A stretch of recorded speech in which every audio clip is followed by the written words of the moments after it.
Good evening, everybody, and welcome to Play Some Video Games, the only podcast with less plagiarized speeches than Melania Trump.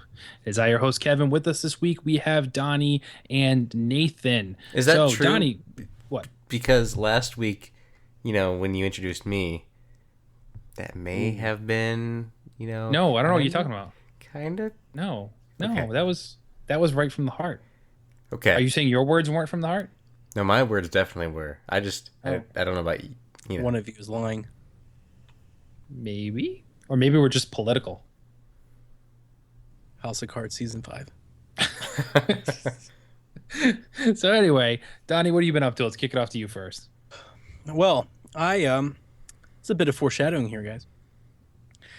About Tuesday, I jumped into Metroid Prime. Super Metroid.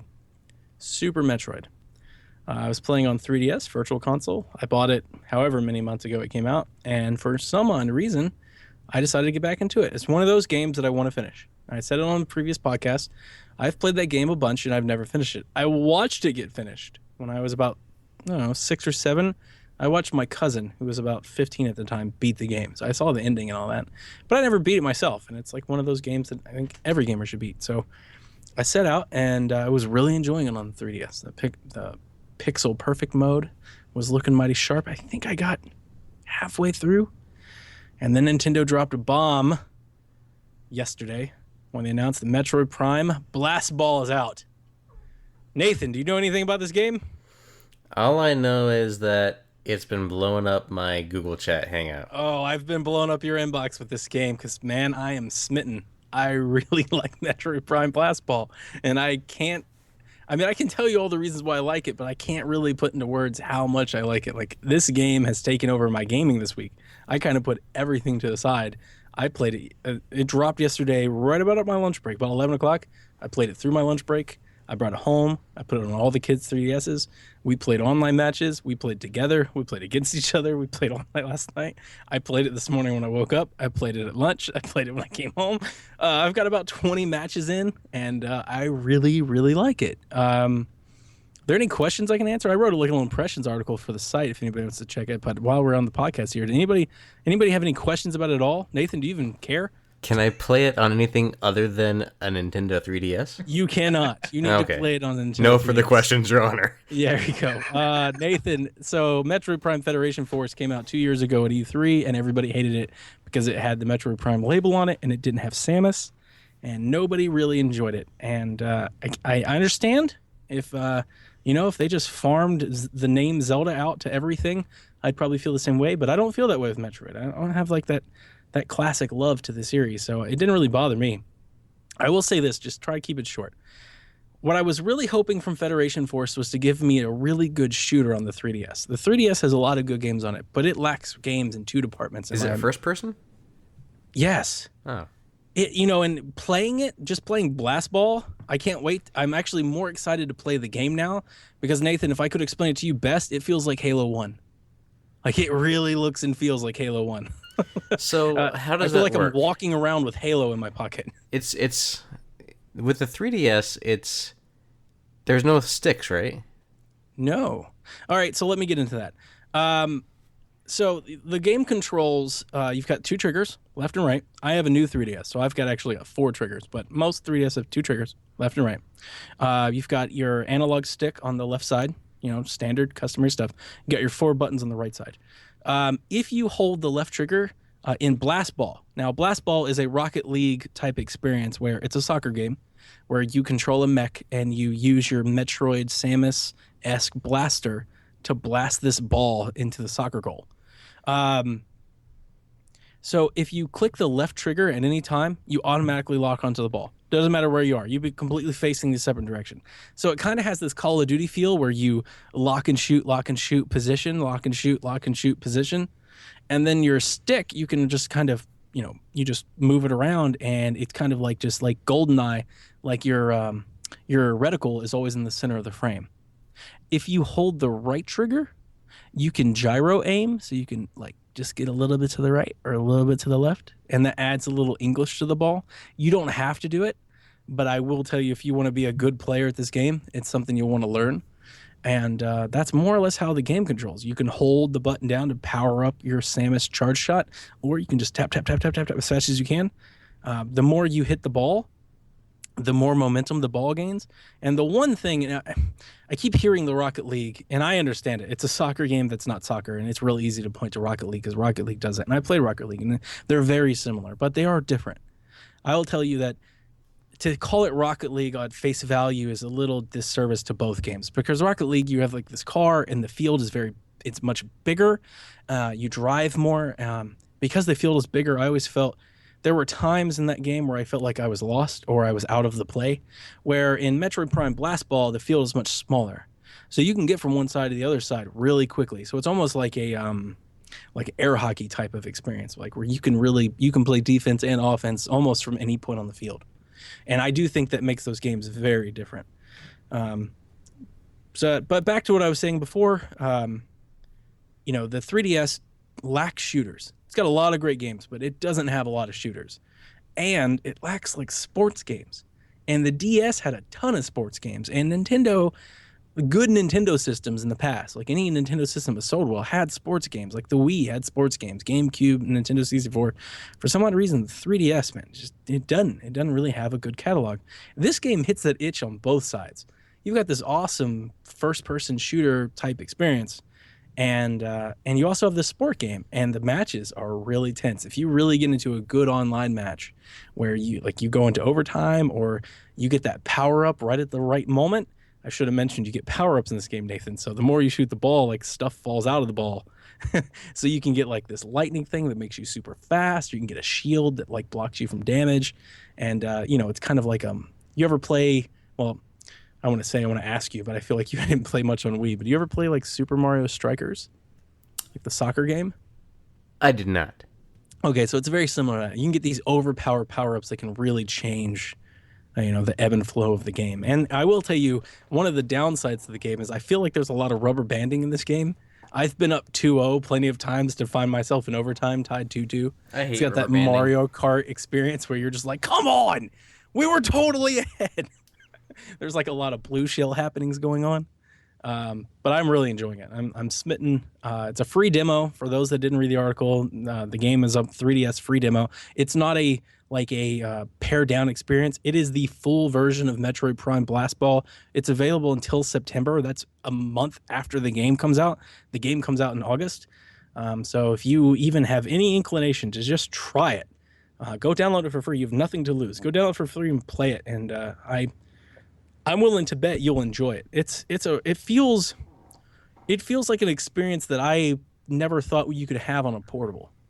That's the one thing that's really kind of got me with this game is, I understand that you like Rocket League and things like that, these arcade sports, these blitz type experiences you can have on console. I never thought I could just whip on my 3DS and play a quick 5-minute match. It really has that Splatoon itch where you can get in and out of a match really quick.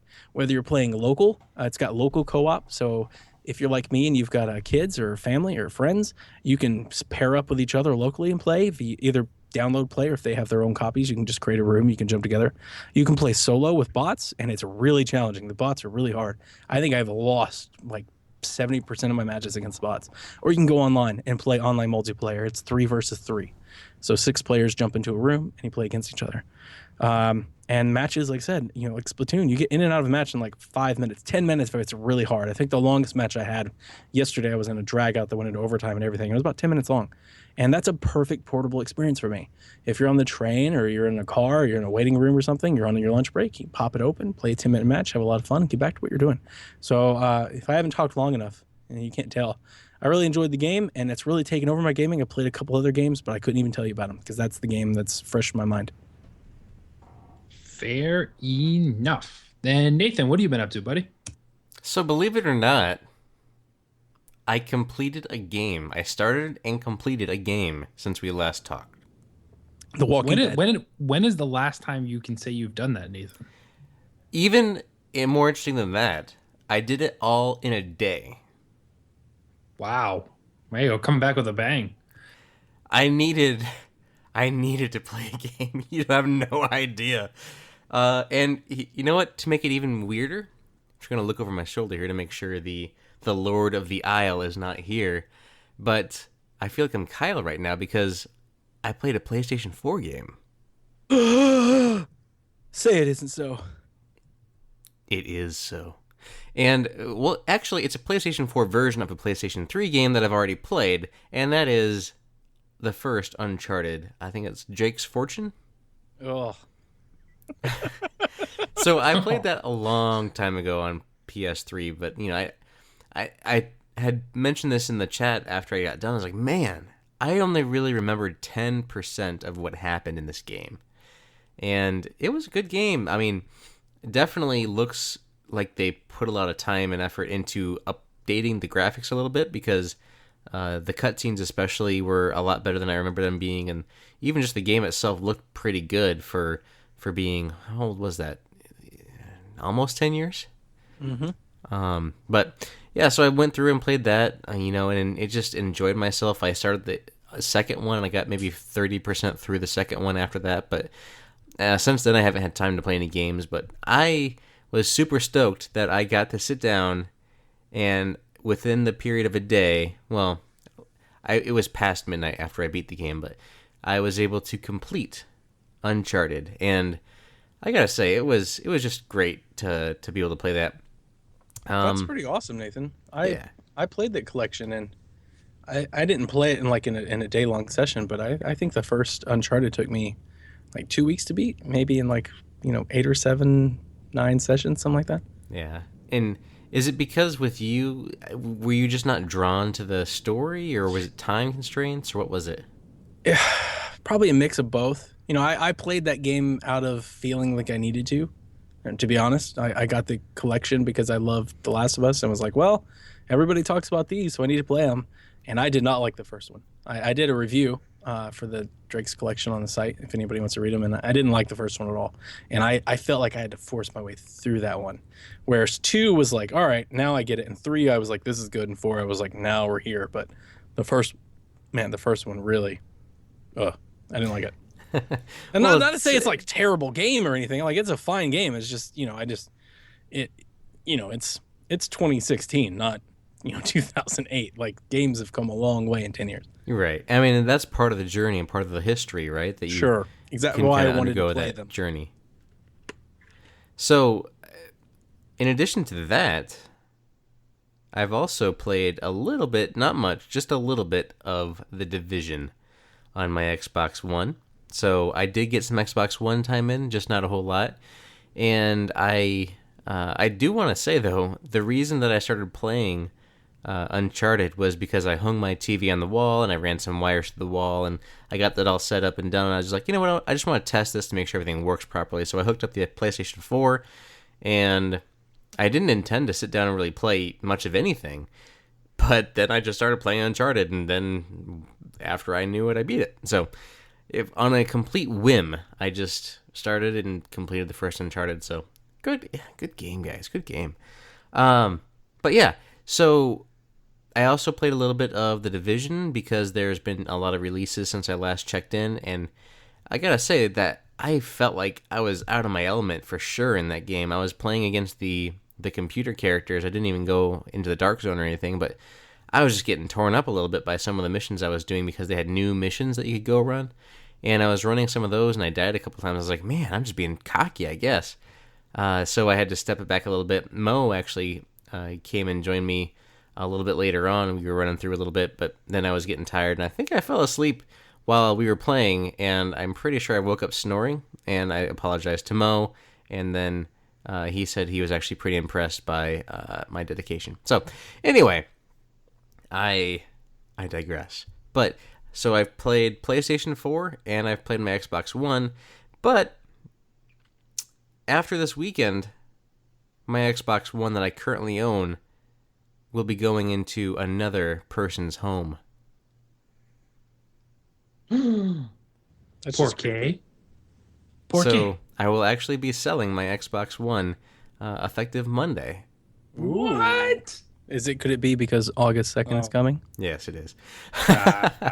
So I'm going to go ahead and sell my Xbox One and some extra games that I had. And, it's not going to be the entire cost of the new Xbox One S, but close enough to make me want to go ahead and make the jump and upgrade to it.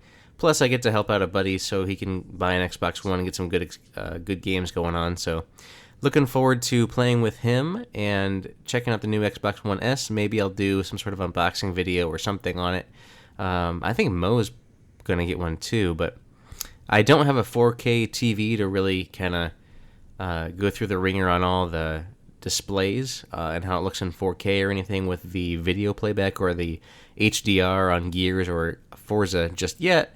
But who knows what happens in the future. I might get a 4K TV and be able to write something on that. But Mo has a 4K TV, so he might be able to give us a little bit more of an impression on what the Xbox One S does for HDR and 4K. 4K, again, is just on the video portion, so like 4K Blu-rays or 4K streaming from Netflix.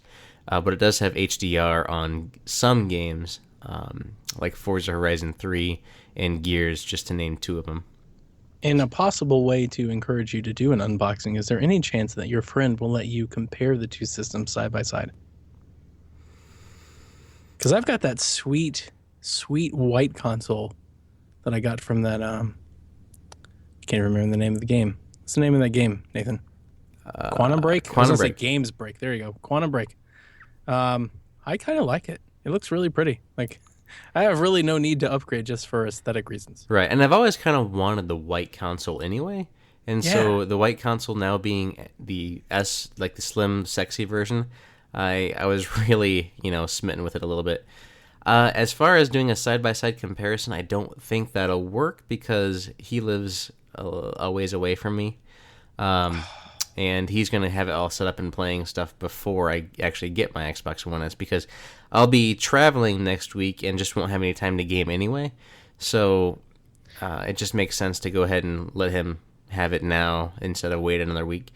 But I do think that it'll be cool to personally see how small it is in the entertainment center compared to what the dust cloud that was left by the Xbox One. You know when you don't move something for a long time, there's just like dust outlines. Oh, yeah.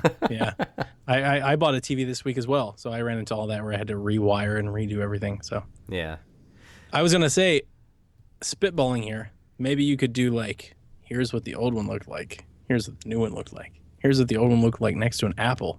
Here's what the new one looks like. You could do that type of stuff. Maybe. We'll see.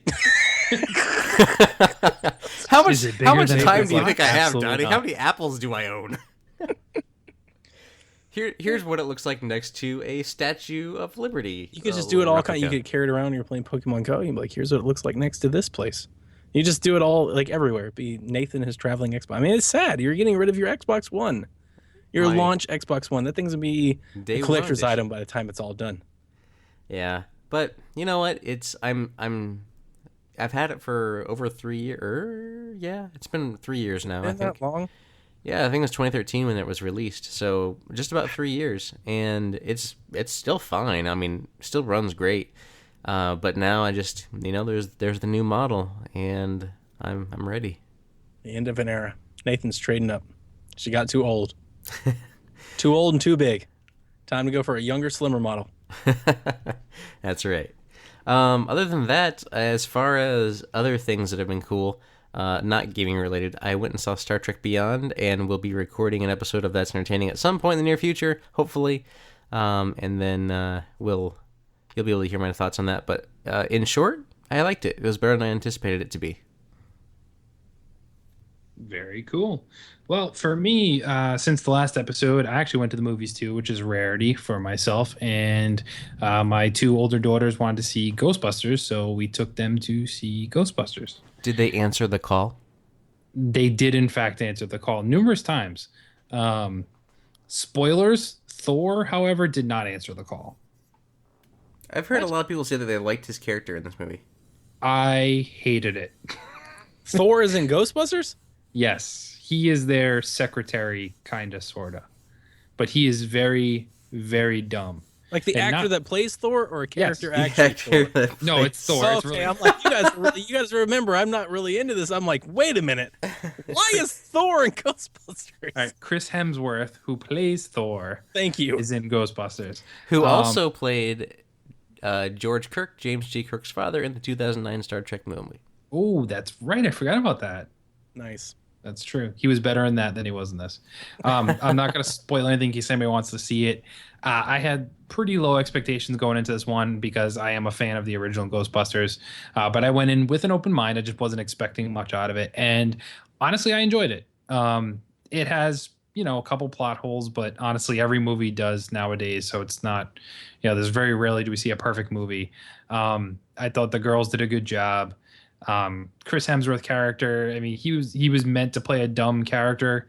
They just kind of think they took it a little too far, and after a while it wore really thin. But special effects were really cool, so I have to give him credit on that. And there were a lot of nods to the original series done in a very tasteful way, that wouldn't, like my kids had seen the original ones, but they obviously didn't know how much, Bill Murray has aged since the original Ghostbusters, and such, because they haven't seen him in anything else. So they didn't, I had to point out like, oh, that's so and so and that's so and so, and they're like, oh yeah, that's right, remember that. So it's done really well. All the surviving cast is in there, from the original movie, with the exception of Rick Moranis. But yeah, overall, I think it was pretty good. I think a lot of people were, putting down the movie before actually seeing something on it. I think it's definitely worth the watch, and it was a fun movie. It's a fun summer movie. It's what it is. It's not going to be a classic like the original Ghostbusters, but it's done well. And being a father of three girls, I can appreciate having a female heroine in a series where they're not damaged going into it. There's nothing, they don't have a horrible past. It's not like Katniss, Everdeen from Hunger Games, or, Divergent series, where every female lead has had, some sort of horrible tragedy in their life to drive them to do what they do. These people didn't. And I think that's a good role model for them, for young girls to see. So I thought it was a cool movie, definitely worth the watch, if you're into it. But it's good, lighthearted, quick movie. Done well. Other than that, in the gaming front, still tearing away at Saints Row 4. Having a blast with that. I actually played a little bit last night, and I think I talked about a little bit how they kind of steal a lot from the Matrix blatantly. This game is just a compiling of ripoffs from pop culture and stuff. So part of the main story is basically very Matrix driven, where all the characters in the game have been kidnapped by an alien race, and they're plugged in those little pods and injected into the Matrix essentially, and you're trying to free your gang members.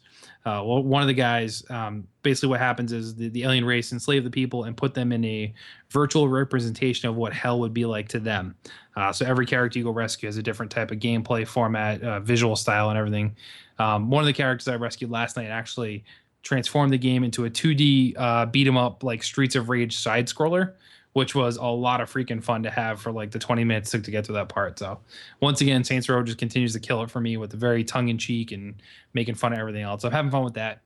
Other than that, today I did download Blast Ball. Let's see. Don't do it. I'm not going to get into it. I'm not going to get into it too much. After trying numerous times, I was able to get into some online matches. It's fun. I'll give it that. It's okay. Will it be something I will play for like 10 hours? No. Is it something I'll play for 5 hours? Probably not. Let me ask you this. Yeah. Is it something that you'll pick up your 3DS to play if you have less than 30 minutes of time to kill? Because I agree with you. I'm not going to sit there and just play it for a day or anything. It doesn't have that appeal to me, but it does have that appeal that this is one of the things on 3DS that I can get in and out of quickly. It's almost like a mobile experience. It's something I can pick up and have a lot of fun with in a short amount of time and close it and move on. If I literally have nothing else to play. Oh, okay. I would rather play one of my virtual console titles. Okay. It's cool. The visuals are pretty good. They definitely, all the gameplay trailers and stuff you see don't give it justice. So it is better looking than I thought it was going to be. I still like every 3DS game. I feel like I say that constantly with every 3DS game. Like when they pull footage straight from it, it just doesn't look like it does when you have it on, especially when you have the 3D slider on.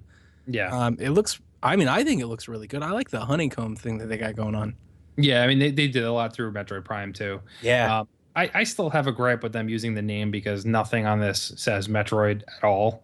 So that's kind of weird to me too. Yeah, that's literally the only thing. Even the gameplay is very. I'm grasping at straws. Yeah, I agree with you, but in the same way, I don't mind them taking something that we know and using it to sell something new. I mean, I don't mind them doing that. I mean, I feel like everybody kind of does that. Yeah, that's I mean, smart. They do, but Nintendo likes to pull on nostalgia And here they are using something that would, for some gamers pull nostalgia heartstrings on, as we talked about last week, and then leave you saying this is not this. So that's my only gripe. But But we haven't played the missions yet either. right, but still, it's very clunky. The movement is a lot slower than a Metroid typically is, so that's a little weird too. And I strongly dislike the chibi art style of your person inside of the suit. It seems very weird to me. They have this giant head and this little tiny body, and plus, why are they in power armor inside of a mech suit? Okay, that doesn't make sense either. So, they're in a robotic suit inside of a robotic suit. I'm with you there, but I mean, I get what you're saying, but I feel like you're pointing out very small items. I mean, you see your little person before he gets into the mech, like all of 4% of that entire experience.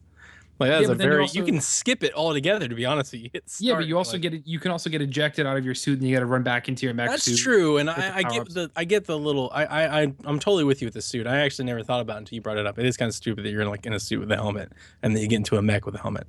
I agree with you. That's kind of dumb. I do now. I will say in defense of the game, I think the eject button is, I mean, that is the blue shell of death, isn't it? I can't tell you how many times I've been up 2-1. No, somebody gets that thing and ejects my entire team, and I am pissed. I'm like, yeah, there's no way. It makes me so mad. You would have to be playing the worst team on earth and if not score a goal when all three of your teammates are completely unmovable for a good 10 to 20 seconds. So. And likewise, yeah, it is really rewarding when that happens to you, and yet you still find a way to get back into your mech and still defend the goal. Yeah, you were just like, suck it. But I mean, like I said, it's okay. I think it's smart for Nintendo to put it out to show people like, hey, the graphics are like this. The controls are kind of cool. Now, did you go through and after you play a couple matches, they award you with the regular tutorial for the regular game? Yes. Did you play through that? Yes, I did. Okay. Has Nintendo not learned from forcing people to use the tilted aiming? So in this game, you don't have to use it. In Blast Ball, you don't, but it looks like in the regular game, you do. You might have to. Now, with the lock-on controls, I still feel like you'll be able to play it without it. But they have you lock on, but then tilt to hit weak points on the thing. That's the training. I think that's more or less to show you that it can be done. I don't know. I have a feeling Metroid bosses, like in Prime, you'll have to target a specific area. Right. You're right. There might be that might happen. Now, I will tell you, on the 3DS platform, considering that it's not dual stick, I feel like it's almost necessary. So, like, if you're not gonna have the dual stick, then it's necessary. Like, we have new 3DSs. Am I right? Yeah. So we have the little nub. So we don't have to use it. Right? You can do the little up down thing. You don't have to use it. But if you don't have the new 3DS, you're going to have to use it if that's the case. I prefer it. I'm not even going to lie to you. I prefer it. I'm not going to take everything that, anytime anything says motion, I'm not going to take it and say it's a negative. I just played Splatfest tonight. Team Cali, represent. And, I mean, again, I had to get reacquainted because I haven't played that game since the last Splatfest, more or less. Yeah. I had to get reacquainted with the controls. And if it's not completely motion, like, dare I say Star Fox Zero, that's completely motion. And that bothers me because you kind of get lost with the camera and everything. Yeah. With this, it's lock on and tilt to the right or tilt to the left, and then you lock on something else and tilt to the left or tilt. It's almost like it's an enhancement of the aiming. It's precision. Yeah, it definitely is precision. Yeah, so when you do like the full motion, I think that's where people are like, oh my god, I don't like doing this because it's not precise and it's constant and I'm getting lost and I can't see. In this game, I don't feel like that's the case. In this game, I feel like you can lock onto where you want, you can look where you want, and if you need a little English, you need a little right, you need a little left, you can hold the trigger and make it happen. I almost feel like this is a really good blend between the two. But then again, I like Splatoon. Like, I really like Splatoon, and I prefer to play the game with the motion controls on. I think it's the best way to play it. So maybe I'm just more apt to do that. Yeah, it's definitely you, because I don't use the motion controls in Splatoon at all either. I don't like them. But yeah, I mean, like, it's a good marketing move to get more people to at least try it out. Did it sell me on the regular game? No. I'll pay a little more attention to reviews to see what the real game is like. But the Blast Ball thing, it's a lot of fun, but ultimately, like, you're highlighting. So it's weird because it isn't bad. It really isn't bad. But they're highlighting the thing that made the fans most pissed off about it was like, okay, it's not Metroid and it's some sort of weird sports game. Because that's what they initially showed the 2 years ago, set everything off. Sure. So it seems weird to once again be highlighting that and saying like, well, hey, now play it for free, which I'm glad I'll play it for free because it saves me from paying money to have to play it. But it just seems a little odd that hey, we want to put out a demo of sorts, But instead of trying to say like, okay, here, you don't need to be worried about this game. That thing we showed you, that's just a small part. They're like, hey, here's more of that thing you didn't like, and we're going to try and sell you on it. But like I said, it's not bad. It's just, it's not Metroid to me, and I'd rather have had a demo of the actual game. But who knows? They may do that closer to the launch date too, or after the launch date, like we're hearing. Did they ever release the Kirby one, or was that only in Europe so far? Only in Europe so far. Okay. Now, and I completely understand what you and all the Metroid fans are saying. Now, here's the one thing that I will say about that. And I again, I'm not a huge Metroid fan, so you tell me if I'm right or wrong, and I'll just believe you. Here's where I think maybe your take on that particular aspect of it might be wrong. Metroid doesn't sell well. Metroid Prime didn't sell well. Correct. So maybe this game is aimed at like, all right, let's see if we can't widen the audience on this a bit, so we can give the Metroid people something that they like, but we can't keep making these Metroid games that don't sell as well as Halo, right? You know, like they're putting a lot of production into Metroid Prime and these experiences, these first-person shooter experiences, sci-fi experiences that they're not getting the returns on. So maybe they need to widen the base, and I think this is a really good. You know, it gives you that Metroid feel, like people that aren't like me, like I take me, like the casual Metroid fan, you know, somebody that's like, oh, I got an arm blaster. Yeah, that's Samus. I'm good to go. You give me an experience like this, like Blast Ball. Like at this point, I have played this game for 2 days, and I can already tell you, if Federation Force sucks, I'm still getting it just to play Blast Ball. Like this is a game I'm gonna play on my 3DS for a long time. It's not the best game ever. I'm not trying to say that at all. But it's a game. I think that its value is that it's an experience on 3DS that you can't get anywhere else. It's completely unique to that device. There's nothing like it. So to me, they're getting me to think Metroid with this game. Whereas if they literally just released, let's say they just released a 2D Metroid, I'd be excited because the Metroid fans are excited, but like I can't sit here and tell you that I would rush to the store to buy it. You know, it would have to really like, I'd have to understand, I would wait for reviews on something like that. Like somebody would need to tell me this is a really good Metroid game. And then maybe I would give it a go. But the whole puzzle platforming thing has never been my thing. I like Metroid Prime. I have the collection. I played through them. They're really good games, but I can't even tell you they're my favorite shooter games. Like they're not Call of Duty and they're not Halo. This game kind of feels like maybe it's trying to blend out. You know, it's trying to go out and do something new.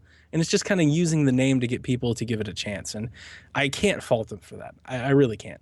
So if this game sells well, then I would say maybe they're right. And I also would say because Metroid doesn't sell extremely well, maybe the people that are tied to that Metroid name, maybe they're a really vocal minority. You know, maybe this is like an F-Zero thing.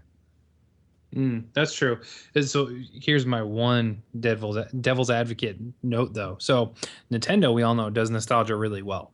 You see a Mario Kart game, you know it's going to be awesome. You see a Smash Bros., you know it's going to be great.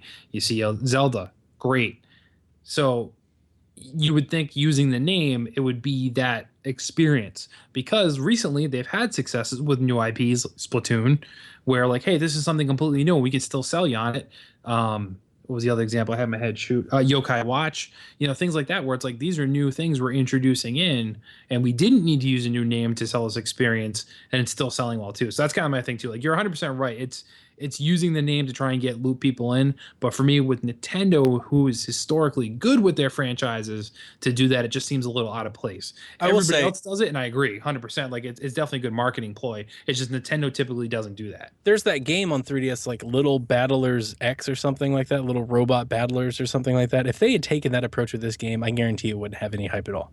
If they had taken this game and it was called Robot Soccer Battle, and they put it on 3DS, I wouldn't have downloaded it. Like, I downloaded it because they launched it and said Metroid Prime Blast Ball is available, and I was like, oh, that's awesome. Let's go download it. Okay. Well, either way, we've talked enough about Good convo. That's it. So that's all I've done for gaming this past week. So before we move on, yes, go right ahead, sir. Might I be able to offer our listeners a brief public service announcement? Uh-oh.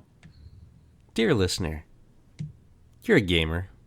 You like to have the best connection to be able to play games with other people, to download your digital content as fast as possible and reliably as possible, don't you? In my travels recently, I've tried the Wi-Fi approach to using the PlayStation 4 with my wireless router, which my wireless router is a decent router. I have a Netgear Nighthawk X6, and it broadcasts out in, A, B, G, in AC.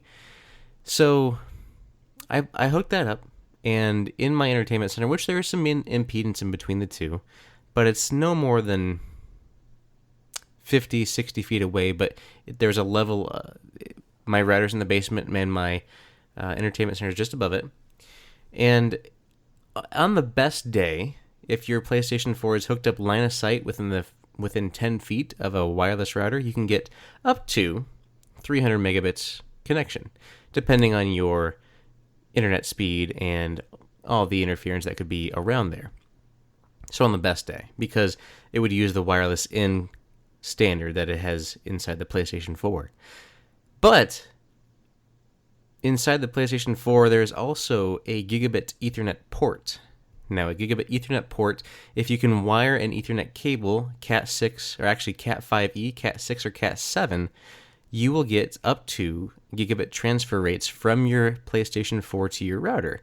If your router is a gigabit router and you have super fast internet, like let's say you have fiber or good internet, you could get, theoretically, up to a gigabyte of download or upload speed up to your PlayStation 4. Well, let me tell you about my story. I had my PlayStation 4, like I said, hooked up in my entertainment center, and I was getting less than 1 gigabyte down and up. I'm sorry, less than 1 megabyte down and up.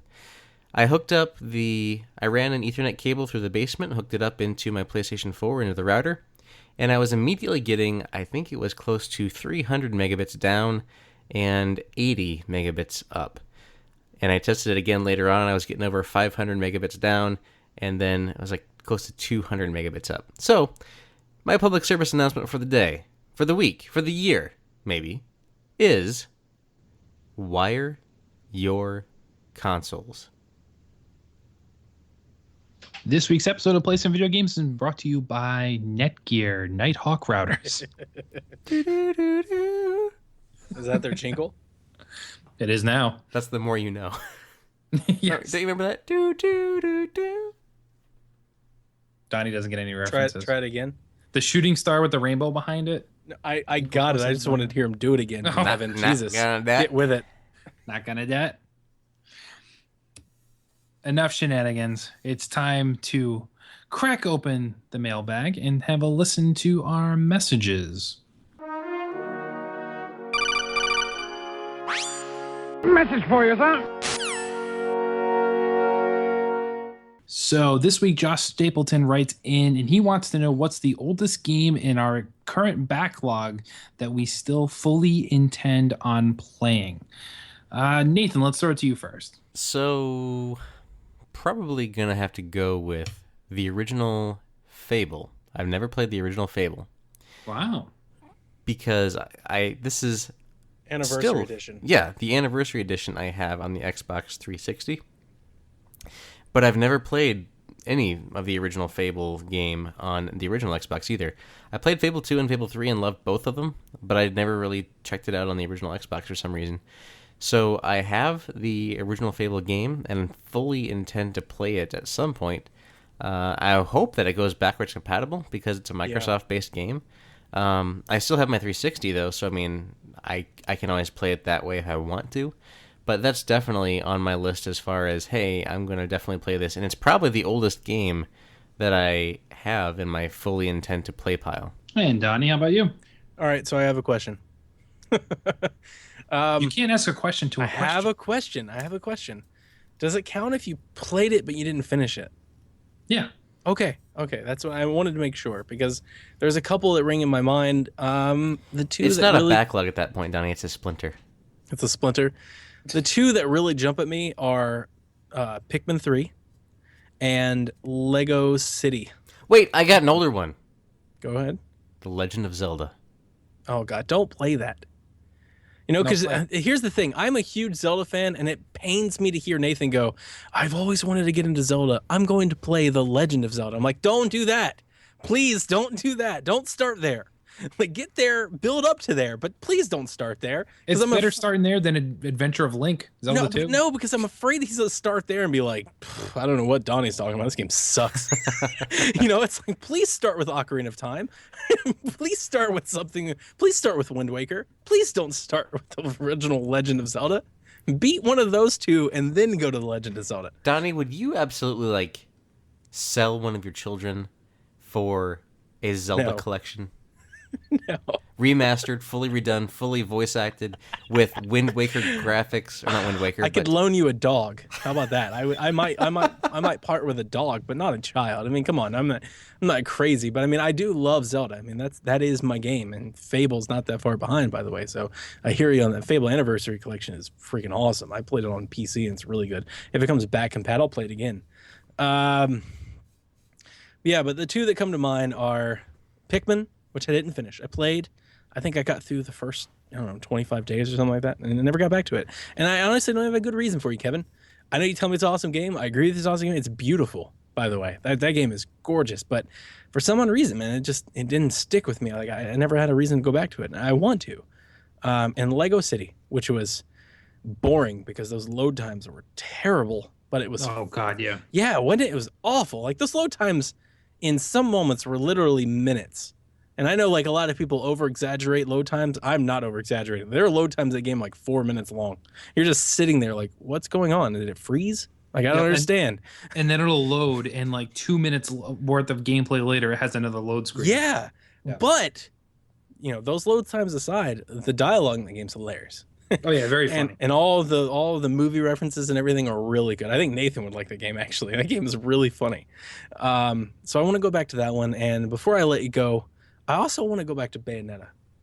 I got Bayonetta when I was a Wii U only gamer, and it was the big game that came out that year, and I was like, oh my God, I'm so excited. I never played the first one, and I bought Bayonetta 2 with the first one, and instead of jumping to the first one, I jumped into the second one. I had no idea what I was doing. I was just mashing a lot of buttons. Things were happening. I wasn't really good at it, and I gave up on it, and I was like, I don't like this.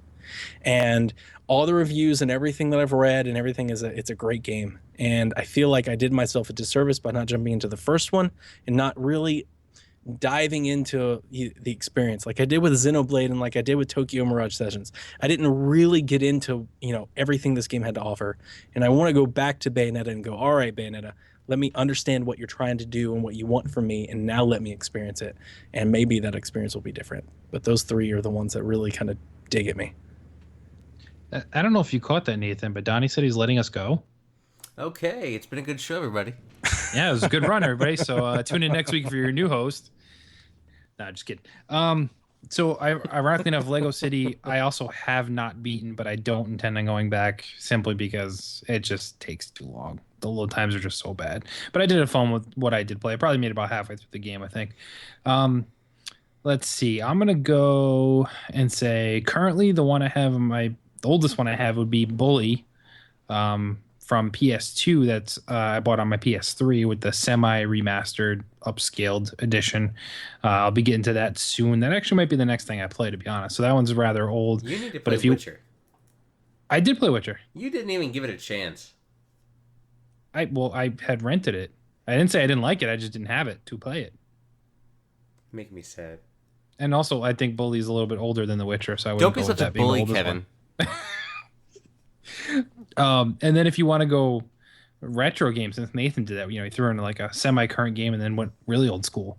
I'm still waiting to play Mother 3, but hey, when Nintendo decides to let me, no, you don't have that game. I have The Legend of Zelda, but I've never played it. I can get Mother 3 online, but I will not play a pirated ROM version of it. It's not in your backlog.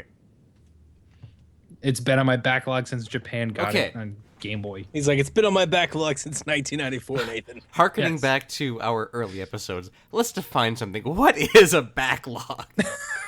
It's a game on our list that we have not played. Is it on your list that you own that you have not played?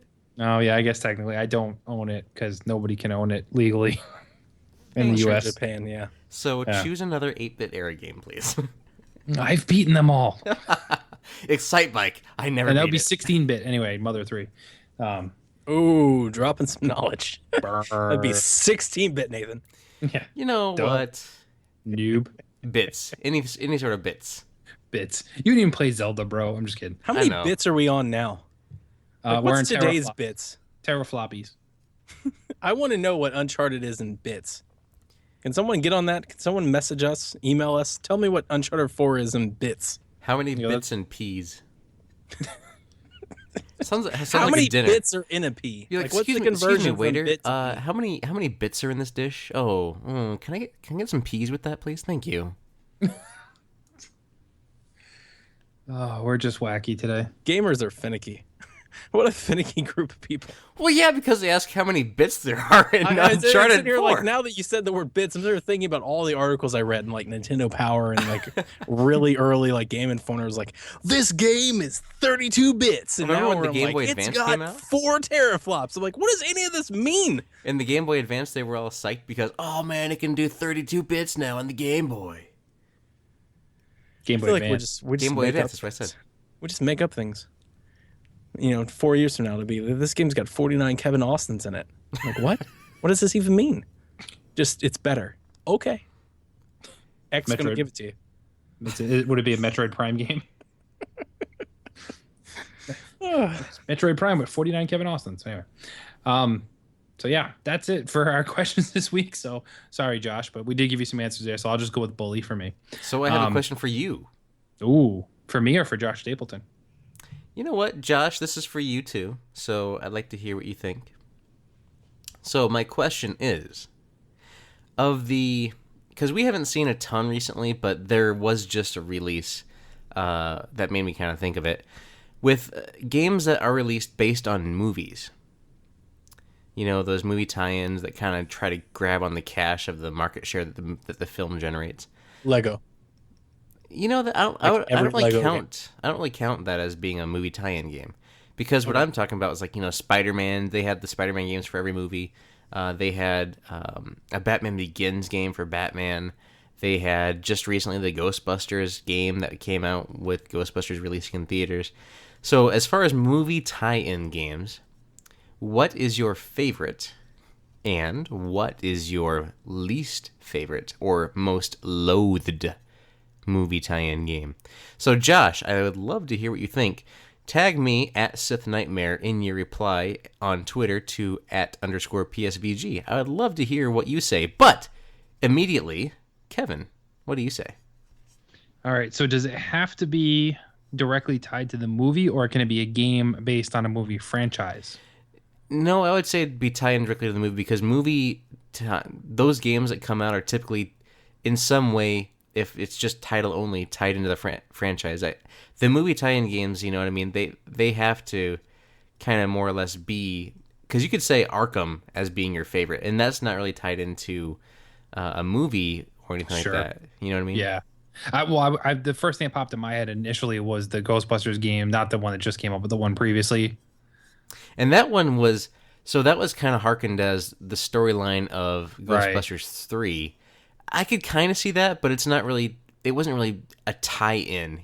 That's fine. I I have other answers then. Just that was the one that jumped out as the headline one for me. So second runner-up then, I'm going to go with Jurassic Park on the Super Nintendo Entertainment System.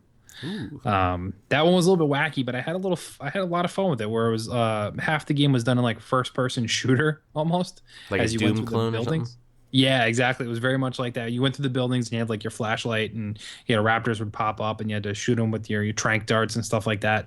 And then the rest of the game outside of buildings was a top down image, very similar to like early Metal Gear games.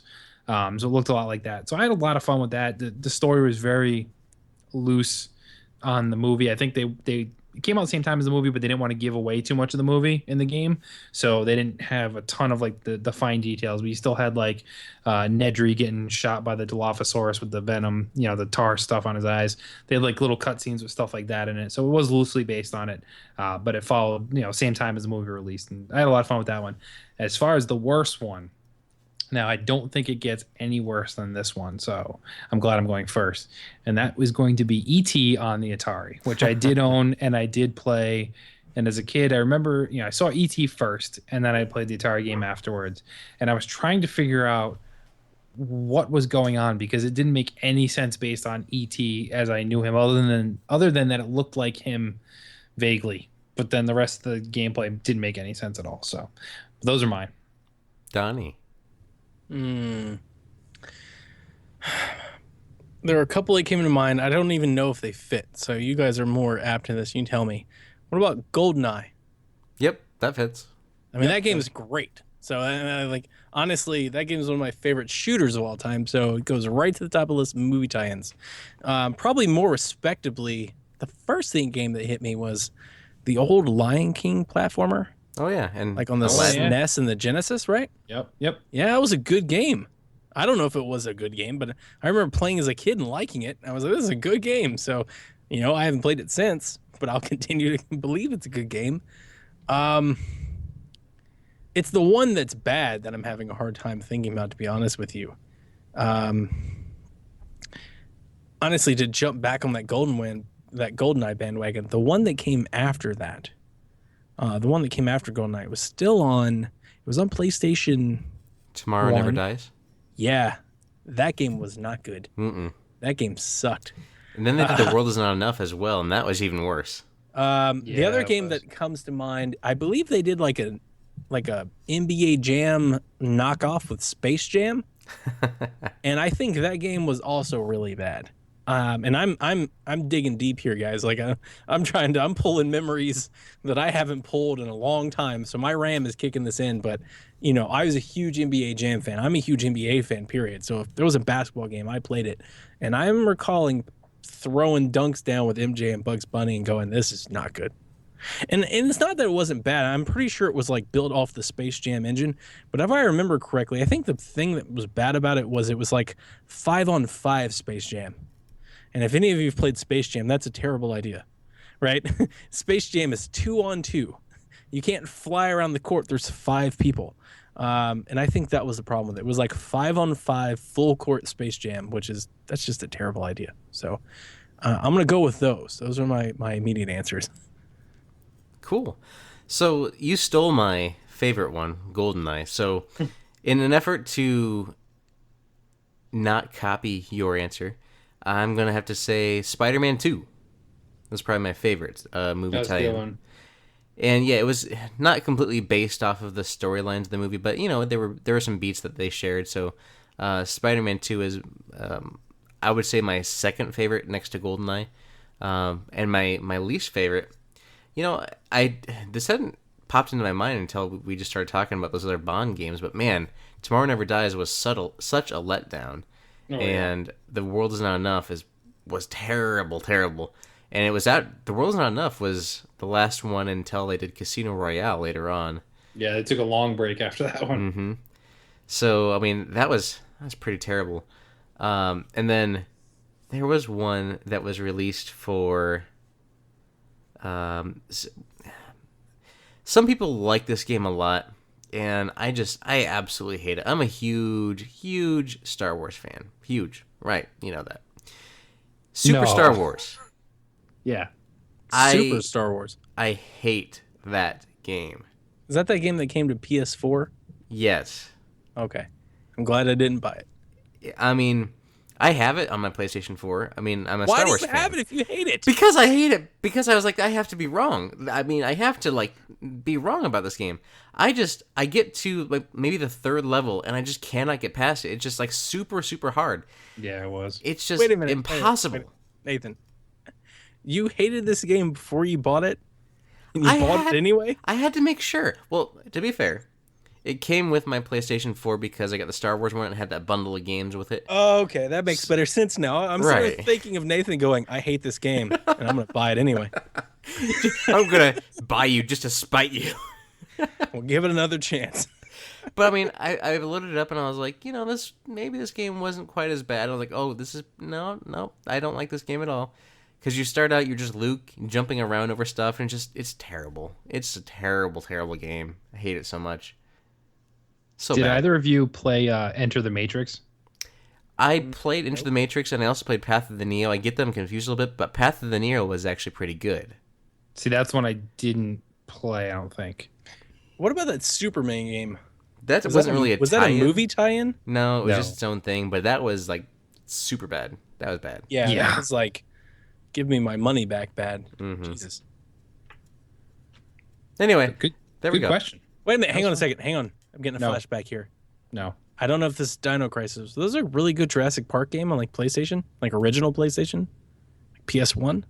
Am I just? Maybe. Am I? The one I played was on SNES. So The one I played was on PC. Okay. Move on. It's not worth exploring. I was like, there's a dinosaur game, right?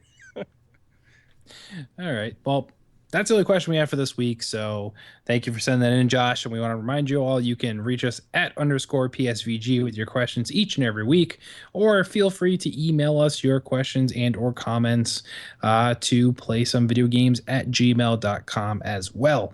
So let's move on to the meat and potatoes of this week. And we're going to talk a little bit about the phenomenon that you just cannot escape right now that is known as Pokemon Go. We're going to do a little bit of a review cast here since all three of us have gotten our feet wet here with the game, and we're going to give you our thoughts and opinions on it because, like I said, it's just everywhere. You can't escape it. So it did launch today as of the day we're recording in Japan. So we're adding a tons of more users. Prior to that, it did reach, I think it was 30 million active players. It has more online, more daily users than Twitter, and I think it surpassed Facebook as far as active accounts currently. So it is just taken over the world literally by storm right now. So we want to talk a little bit about that. So I'm going to actually throw it over to Donnie to drive this discussion on Pokemon Go. So these discussions are one of the things that I love doing most at playsomevideogames.com because most review sites that you have, you know, you're subject to one reviewer, and most sites have some ridiculous formal, you know, doctrine that says the reviewer sets the score and everybody has to agree with it. And, you know, that's not always the case. Games are built for different people, and different people have different perspectives. And I think it's fun when you get a group of people together and you can hear what some person likes and what some person does not like. So let's get started with Pokemon Go. Donnie, are you saying that there's different strokes for different folks? There's different strokes for different folks, Nathan. Coming in at 213 pounds is Pokemon trainer Donnie Reese. He's on Team Instinct. He has caught about 25 Pokemon. He's currently level 9. And I don't think this game is as good as I believe Nathan and Kevin think it is. I don't mind it. I think it's adequate. I think it does something very special in that it's very casual. It brings people into an experience, into Pokemon, into a genre, into a franchise that they probably otherwise would not be. I really enjoy that aspect of it a lot. I really enjoy the exploration and the discovery that the game has. However, I find that the game overall is shallow, to use a word, and repetitive without a whole lot of fun or entertainment to be mined out of the game or the experience. So we're going to get into a little roundtable, and I want to get everybody's quick thoughts on what they think, what they like, what they don't like. We'll even debate some of those topics, and then we will collectively, as a trio, give it the ultimate score for review to go up on playsomevideogames.com. So you've heard me go ahead and launch my initial shots. I want to hear a rebuttal, Nathan. So I think your problem is you're on Team Instinct. You know, you need to join the Team Valor side. Team Valor. Yeah. All right, and so I know I'm on Team Zapdos. Which one's Valor? Maltese? I can't remember what. Wow. Bird's Moltres. Moltres? I don't know. I just know it's the red team. Pidgeos. Yeah, Pidgey team. Okay. So I'm level 14 as of now, and I've caught a lot of Pokemon, and you know, I've done the gym battles. I've gone through and single-handedly overtook a gym, leveled it up, and you know, have put my Pokemon to defend it for a time. And you know, then hours later I realize my Pokemon is back in my inventory and he is injured and the gym has been lost. So obviously people are always going over and taking over gyms back and forth. It's really easy to take over a gym, honestly, because it could just be, if I am defending it, you have 6 Pokemon against my 1. So odds are, unless it's a high level gym, one person that's rolling by and with 7 Psyducks, or I don't even know if I said 7, with 6 Psyducks could take it over. I love the idea of a Pokemon trailer rolling with 6 Psyducks. That's right, doesn't it? Doesn't it? A great visual in your mind. But I think that the game aside, the game is not done. First off, this is not a complete product. They've launched it as such. I mean, it is seriously like beta stage, because there's a lot of, when it first came out, it has a lot of updates that you've had so far. Because when it first came out, it was having crashes left and right. It was just not working properly for me. Even right now, as far as I know, the little like Pokemon radar thing that's in it, where you gotta figure out how far away a Pokemon is from you by touching on the little corner, doesn't work. It's still going through renditions and updates, but I think that it's the thing that is drawing people to this game, myself included, is that this is pulling on nostalgia for sure. I mean, I grew up. All right, hang on. I have to interject here. Have you played the older Pokemon games? If you would have let me continue. Okay. Sir. Okay. I mean, you say nostalgia, and I'm just checking. The gentleman from Illinois has the floor. So as far as my nostalgia goes, yes, I played the old games. It was either blue or red. I can't remember. It's probably red because I chose Team Red, so I probably chose the red cartridge back when I was a kid. Because it had Charizard, I think it was. Yeah, Charizard on the cover. Ding. And what? I was ringing a bell. Oh, dang. Okay.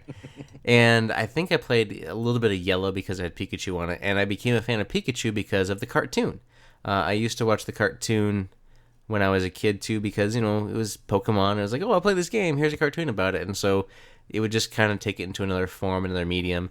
And it was an interesting cartoon that I, watched for a while. I even went and saw the Pokemon movie in the theaters. I think it was when they revealed Mew was in the Pokemon movie. I remember my dad taking me to that, and I'm sure he really had no idea what was going on and would have rather been somewhere else. And then I bought the soundtrack afterwards, and I was listening to the soundtrack for the Pokemon movie. But yeah, I mean, that was kind of... Oh, I also had Pokemon cards. So, did y'all have Pokemon cards growing up? I still have Pokemon cards. Okay. I as well. I am an active player with my daughters, but I did play back then too, yes. Yeah, so I had the binder, right? I had the binder with cards. I had them all organized. I actually had a Pokemon binder, too. That was legit, you guys. I was the very best. Still have those. Going on 30. So it was... The thing about this is it pulls up all those memories, right? It pulls on all those... when you were a kid and it was a simpler time, and it's in your phone now, and you've always just kind of wanted that experience again in your phone. Easy to download. It's free, so it's no cost to entry. And the other interesting thing is that it's pairing world, like the real world, in with this game. So it's getting people to walk around, to move, to go outside of their element a little bit, to go places they normally wouldn't go, to go check out a park, go check out some sort of point of interest that they maybe never even thought of before. There have been a few things that pop up as Pokestops that I was like, there's a statue over there. So yeah, it's neat to have the incentive to go and but to go and see these sites that were otherwise maybe never going to be seen by you, in a way, because you maybe not have ever had a reason to go to this particular park, this particular part of the town, whatever it is. But at the same time, that could also be some detriment, because some people are getting into some really weird areas of town chasing down Pokemon, but that's a different topic. But as far as the game itself, I've had a lot of fun with it. I really have. But I'm to the point now where I've leveled up a lot of Pokemon, and I'm just kind of like, I ran out of Pokeballs, and I'm just like, I don't want to feed money into this thing just to keep going and playing and kind of getting trivial, because at this point it's just like, well, I guess I'll catch that Pidgey or that Rattata, because that's all it's around here. Oh, there's a Weedle. I caught a Squirtle. That was kind of cool. I haven't caught a Pikachu yet. My Charmander that I picked up at first is still my only Charmander. He's like level 10. He's worthless, but I'm not going to get rid of him because it was my first one. It's just one of those things where, I wish that they waited to release it until it was a little more robust of a program, a little more stress tested with the servers. But I mean, whenever you release a game, it's going to be hit. And especially if it's an iPhone game or mobile game, everybody has a mobile device. And anybody who had any exposure to Pokemon is going to download it. Or anybody that heard about this game and trying to figure out what's going on is going to go download it. Their servers were not ready for this launch by any stretch of the imagination. They slowed their release window out because it was so bad. Like when it released in North America, in the United States at least, the servers were just getting hammered so bad, and they paused the release schedule because then Canada was supposed to get it like right thereafter, but it took about another 3 or 4 days before Canada got it. But it's a communal experience that's unlike any other that's taken off. Because you can go around, you'll see people that are obviously hunting Pokemon. Maybe you can strike up a conversation and talk to them and be like, oh, hey, you hunting for the Pikachu around here? Or you team red, you team blue, whatever it is. I just think that it's a combination of all those things. The nostalgia, the community, the factor of incorporating real world stuff into it. It makes it interesting. For myself, though, after putting in all this time to it and kind of letting it run its course, I was in a lot, obviously, to get up to level 14 in this first week. I'm going to scale back. I'm not going to uninstall the app, but I'm kind of at the point where it's just getting too repetitive for me. Yeah, if I go on a walk, maybe I'll pop it up and try to level up an egg and maybe see what Pokemon are around to catch them, or if I know I'm in an area where there's a Pokestop, maybe I'll get some Pokeballs. But it's one of those things where it's not going to dominate my phone as like it was, because I can tell you what, it killed my battery at least a couple times since I've been playing it. But I think I'm to the point where it's worn off its initial luster, but it's still interesting. I'm not going to delete it, like I said. I'm going to take a step back now and just slow down and maybe casually look into it a little bit here and there. But it was fun. It was interesting. Kevin? For me, this was day one download. As soon as it came out, I had to jump on. Same thing as you, very nostalgic. I was all on board. I played it first with by myself before my family did, and it got me hooked early on. To be honest, I was like, oh, we got to catch them all. I didn't see this one before. Let me grab that one. Let me grab this one. And then at the end, once I had played it, like my daughter was like, hey, I want to download that on my phone too. So I had to kind of work things out on her phone, delete some apps off her phone to get this one on hers.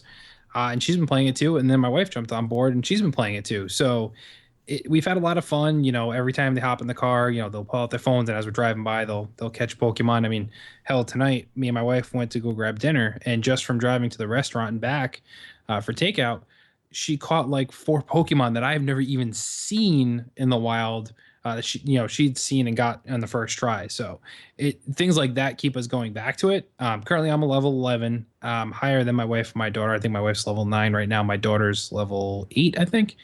But we have fun. We go for walks every night now, either right before or right after dinner, go hunt Pokemon, walk, a mile or two, help hatch our eggs as well. And like Nathan said, I mean, there's people everywhere playing this game. And it's funny because it's not just, people our age who grew up with the original game, but it's, kids who have grown up with the new generation of Pokemon or were introduced by their parents.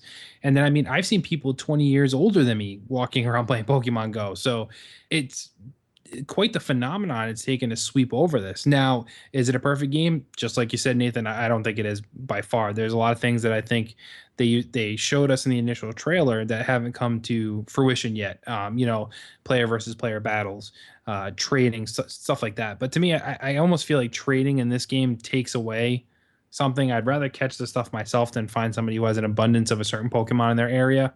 I think it kind of takes away from the hunt. So I like that aspect. But I would like to be able to do player versus player battles.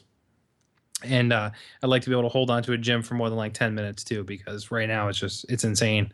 Um, we went to the aquarium yesterday, and the next state over, and I mean there was I saw at least 40 to 50 people playing it, and the couple gyms that were located inside the aquarium were changing colors every couple seconds. It was nuts. Long term, I think I'll be playing this for a while. I don't spend, like an hour or 2 hours, constantly playing it. I check it a couple times a day. I'll go for a little walk and, look at what's in the area. There's a park right on my way home from work that has 5 Pokestops in it. So I will stop by there on my way home, gather up my supplies, so I'm not running out of Pokeballs is a struggle for a lot of people. But I like it. I like the exploration aspect. I like watching everybody else that's playing it and being like, wow, I wouldn't expect you to come play this game, and talking with people, comparing teams. Donnie, don't feel bad. I'm Team Instinct as well. Nice. Yes. Yes. So I'm having fun with it. I am excited to see what's down the line for it. I want to see how many people continue to play it. A lot of people are saying, this is going to last a month or two and it's going to drop off. Honestly, I'm okay with that, because then maybe I can hang on to a gym for a little bit of time. It'll be interesting to see how much it drops to, and especially in certain areas of the country, like us, in the Northeast, when winter hits, is that really going to drastically affect things, or is it, are people going to be that diehard to go out there and catch them all? But I'm having a lot of fun. I like seeing who pops up on my radar, and I mean, almost every day I'm catching at least one new Pokemon. So today I caught a Meowth. I hadn't seen one before. I caught one in the wild and one hatched from an egg. So but yeah, I'm having fun with it. I think it's a great experiment. I'm excide to see, once again, Nintendo kind of take an innovative approach to something. They partner with, Niantic on it. And yes, it's based off Ingress. I know that. I played that as well before. But that game didn't grab me at all, whereas this game has got me hooked. And it's a great experience for my family to play together. And we can, we compare who caught what and who's got this higher level one, and having fun with it. So yeah, overall I like it, and I'll be playing it for, I think, quite some time. I don't see it dropping off for me, but only because I don't invest large quantities of time in it, and I don't go out of my way to be like, let's go to this place and hunt this Pokemon. It's just like, if I'm in the area, I'm going to hit up Pokestops, and if I'm around, I'm going to take a look and see if there's any Pokemon nearby that I haven't caught yet. So it's a good, 5-10 minute check, and then it gets me outside and exercising more and go for a walk. And obviously then I'm playing a little bit longer, so it counts the steps to hatch the eggs. But yeah, overall I like it. So Donnie, how about you? Okay, really good points here. Nathan, you were absolutely correct to consider the game unfinished. It is not finished. There's a lot that can happen to this game. And there's still a lot that we should expect to happen to this game. So you're absolutely right to point that out. I'm playing it, my wife's playing it, my daughter's playing it, and my mother-in-law's playing it. So Kevin, you're also right. It is really, really taken over everyone. I will not hold the performance of the game against it at all. There's nothing could be ready for this. Nothing at all. It's never before seen on console or portables or anything. Like, there are very few games that's ever reached an install base that Pokemon Go has, and to even say that they should have been ready is, honestly, it's sad. It's just there's no way they could be ready. So definitely don't think I won't hold that against the game at all. They'll get it right eventually, and I'm happy to wait. My daughter did tell me something.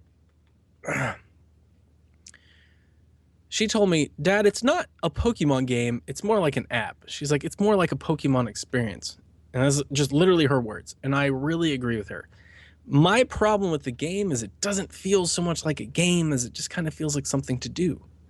I enjoy playing the game. I can't play it for more than like 15, 20 minutes. I really do. I get bored with it really quick. Maybe that's, my ability to, keep my attention. Maybe it's really small compared to some, but for some odd reason, I can't do it. I play the game almost repetitively every day. I play it on my lunch break at work. I pull it out. I walk to lunch. I do what I can on my walk to lunch. I do what I can on my walk back from lunch, and that's it. I put it away and I don't play it again. There's nothing for my daughter to do around our house, and I do think that is something that can be lodged against the game if you're looking for pros and cons, is that if you're not near a metropolitan area or a city center, that game offers very little to you. In our neighborhood, my daughter doesn't have a mobile game. My daughter has, not a mobile game. My daughter doesn't have a cell phone. My daughter has a tablet. So she has to be near the router where she has Wi-Fi access. So she has to walk around the yard and stuff. And she went out and she walked around the house. She did laps around the house, barely saw anything, did anything. She got bored and she was like, well, this is dumb. I don't know my thing. And I know that that's, not how the game is meant to be played, but, not everybody has a cell phone if you're trying to reach that kid base. And I also understand that this game isn't aimed at that. It's more aimed at people like us. And towards people like me, my problem with the game is that it's not a Pokemon experience. I've played Pokemon Yellow and I played Pokemon Red and I've recently beat Pokemon Blue and I've played Pokemon Sapphire and Pokemon Heart Gold. I'm a big Pokemon fan. And one thing that I really will lodge against Pokemon Go, not necessarily against it as a mobile game because it's a casual game, it's meant for that, but to a more, maybe dare I say, hardcore Pokemon fan, I feel like I'm not getting the game experience that I'm accustomed to. And if anything, this game is making me look more forward to Pokemon Sun Moon, which I would say is a credit to it. I hope that they do some cross promotion and some marketing with Pokemon Go to get people to realize that there is a Pokemon experience like Pokemon Sun Moon coming to a 3DS near you this fall. I think there's a lot of money to be gained there and a really big boon for portable Pokemon. I feel like I'm missing the dialogue, between the trainers and kind of the funny, witty commentary, the story, the adventure of being able to walk around, being able to sit down and play the game. I know the game is meant to get out and walk around, and that's great, again, if you're in a city center. But for me, I feel like if I want to play it like on a weekend, I'll have to go get in the car and bring the family and go drive down to town just to walk around and catch Pokemon. And also the gameplay mechanics, I battled a gym. I have yet to been able to take a gym because I'm only level 9 and my Pokemon are not that strong because I don't play it for hours a day. Like I think many people have played it. At least the gym leaders in the Atlanta area seem to be way stronger than me. I'm encountering people at like level 25 and there's nothing I can do about that. I can't buy my way to that level. All I can do is play it more, and I don't have the time to play it more. I do feel like that kind of lessens the idea that it's a game because it doesn't feel fair for everyone. It kind of feels like the more you play, the better you are. Which can, you can say practice makes perfect in other games, but, there are people that are just better at you than games. There are just people that are just better at you than Madden. It doesn't matter how many times you play Madden, they're just better at you than Madden. This game definitely doesn't have that. This game is definitely, if this person has played 30 hours more than you, chances are their Pokemon are better than yours and they're going to beat you. So I do find those to be flaws with the game. Now, that said, I don't want to be the only negative Nancy here. I like the game. It's fun. It's Pokemon. It's on my phone. It's got me playing a mobile game, and I don't play mobile games. If there's anything I will say, this game's hype and buzz, it's got me playing mobile games, and it's something I don't think I'm going to put down for a while. A long while, like maybe like a year while. I see this being like a really slow drip experience for me. And, maybe I never carry a gym. Maybe I finally get a gym, or maybe I'm never the strongest trainer. But this is something that I kind of see as like a solo experience. I'm lucky that in my work building, we actually have a Pokestop. So every day I walk over to get a cup of coffee and I check in, and I just kind of do it every day.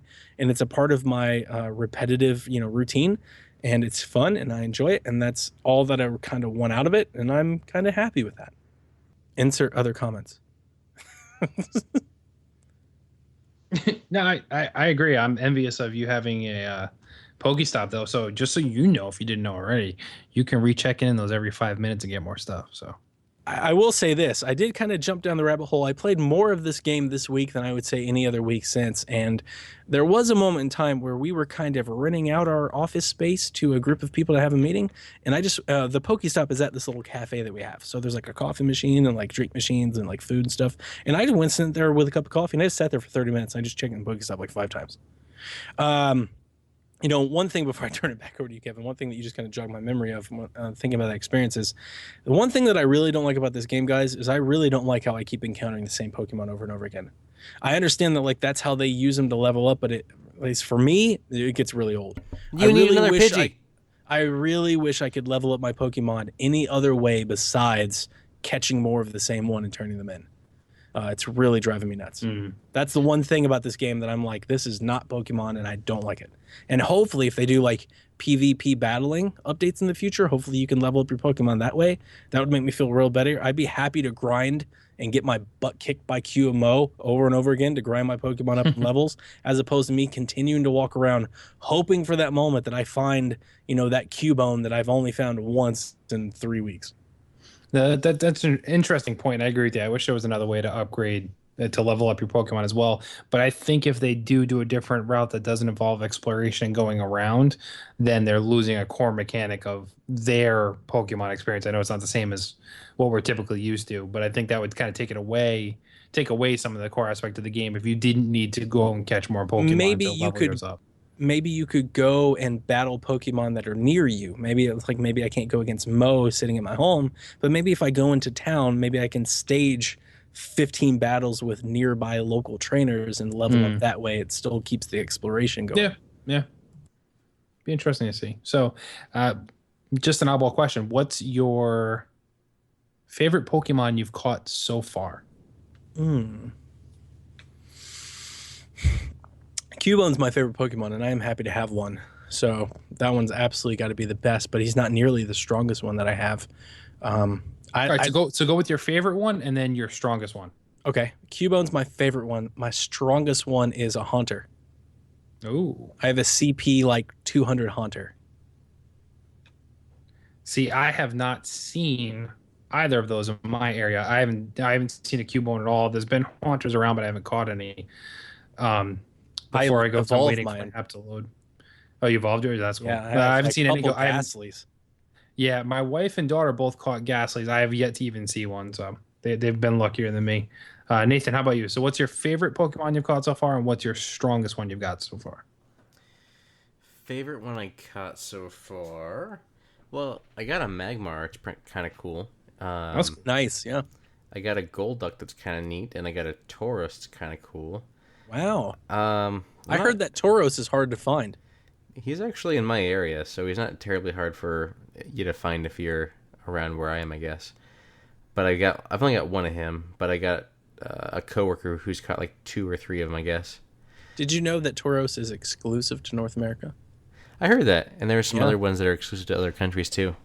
Yep.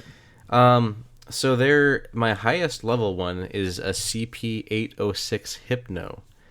And then I have a CP 762 Golduck, and a CP 726 Hypno, and a CP 725 Hypno, and a CP 723 Flareon, and a CP 575 Pidgeot. Pidgeot? The T is silent. Pidgeot. Is it really? Yes. Pidgeot. It's Pidgeot. Pidgeot. I don't know. It's Pidgeot. Did you watch the TV show, sir? I've called that thing Pidgeot for my entire life. I'm going to feel really bad if it's not. The T is silent. It's a Pidgeot. I'm typing in Pidgeot pronunciation.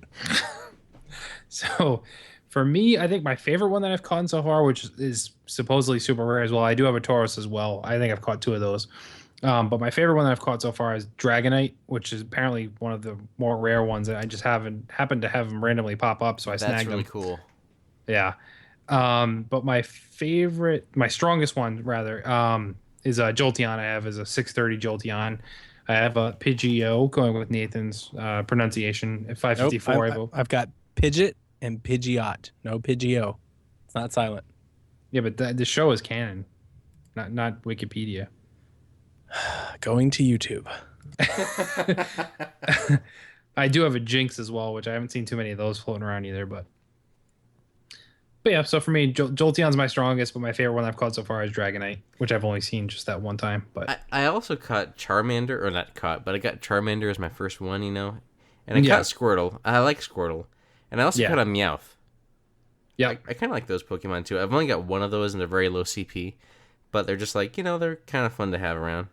Yeah, I started with the Squirtle, and I've only seen one other Squirtle, and I caught it, but I have not seen Bulbasaur or Charmander or Pikachu for that matter. So the starters, if you will, I haven't seen any other than another Squirtle, which I already had. Yeah. I haven't seen Pikachu. I saw a silhouette of Pikachu, but I could never actually find him. Yeah, same thing. My daughter hatched one today. Oh, that's cool. Pikachu, so she got one, but she's the only one in my family that has one so far. I'm here to check back in from YouTube. I also caught a Rhyhorn that's pretty cool, but it's a low CP. Yeah, I haven't seen one of those yet. Rhinos. I've seen the Shadow.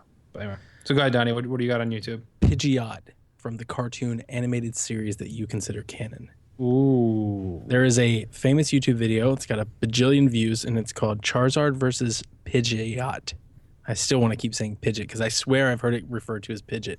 I used to always play called it like Pidgeot. I seriously used to I used to play like local card battles, like at the flea market. We used to have tournaments and stuff, and 100 people called it Pidgeot. So maybe we were all wrong, but they were like tournament officials that called it Pidgeot.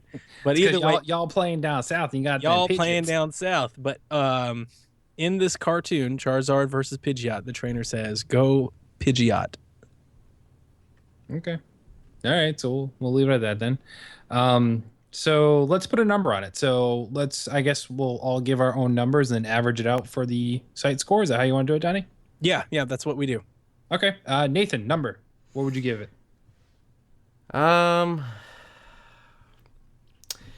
Initial reaction number, again, it needs to be out longer than this and get a couple more updates, like to get a version 2.0 or something like that, right? But for me, at this point, it's a fun 7. So a 70 out of 100? Yeah. Okay. And Donnie, how about you? And Nathan, we can always review our policies. We can always change our numbers. I don't care. Okay.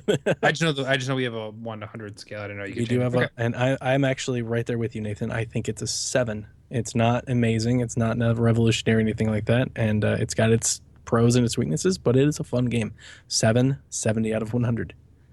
See, I would actually agree with you guys. And I think as far as gameplay wise and features wise, I would give it a 70 as well. But the old nostalgia strikes strong with Kevin. And I'm going to have to bump that up an additional 10 points. And I will give it an 80 or an 8, depending on how you want to score it. You guys want to go with a 75? That's fine. There we go. You heard it first here at PlaySomeVideoGames.com. Review Pokemon Go, 75 out of 100. It's a 75 out of 100.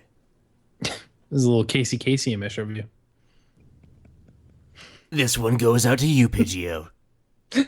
Or Pidgeot. Pidgeos. It just makes me think of a cereal. I swear to you, I just keep thinking of a cereal. This Every week's time you episode say brought to you that. by Pidgeos. Exactly. That's next week's episode is brought to you by Pidgeos. A hurricane blend of cinnamon and sugar. Meow, meow, meow, meow, meow, meow, meow.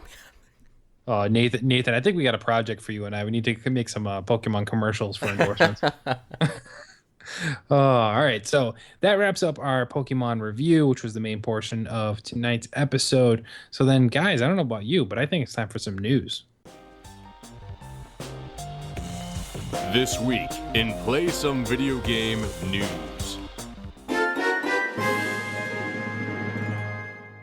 All right, Nathan, what do you have for news for us this week? Touched on it earlier, so let's go ahead and just go the full Monty. Xbox One S release day revealed August 2nd for the North Americans and I think some other countries as well. But it is the Xbox One S 2 terabyte version. The US dollar amount of $400 will be yours August 2nd. Boom. To add on to that, there's a Gears and a Halo edition confirmed. And I did want to ask you guys, what do you think of Microsoft coming out with the One S at its highest price point first? Nope, you can't have the lower ones. If you want it now, you got to buy the more expensive one. Any real Really? gamer wants the 2 terabyte one anyway. But you can plug your own thing up into it. You don't Doesn't have- matter. Oh my god. Okay. I'll take it. Sure. If you are buying this and you're concerned about traveling, you're not going to pull your hard drive and take it with you. You want 2 terabytes of data on the box. No. You want the 2 terabyte one. Don't kid yourself. I got a 2 terabyte external. You get 4 times the size for $100. But I have one. It just plugs in. I have a 3 terabyte one, and I'm still getting the 2 terabyte Xbox One S. You're never going to use that space. Oh, I am. My 3 terabyte hard drive is like 90% full. Okay.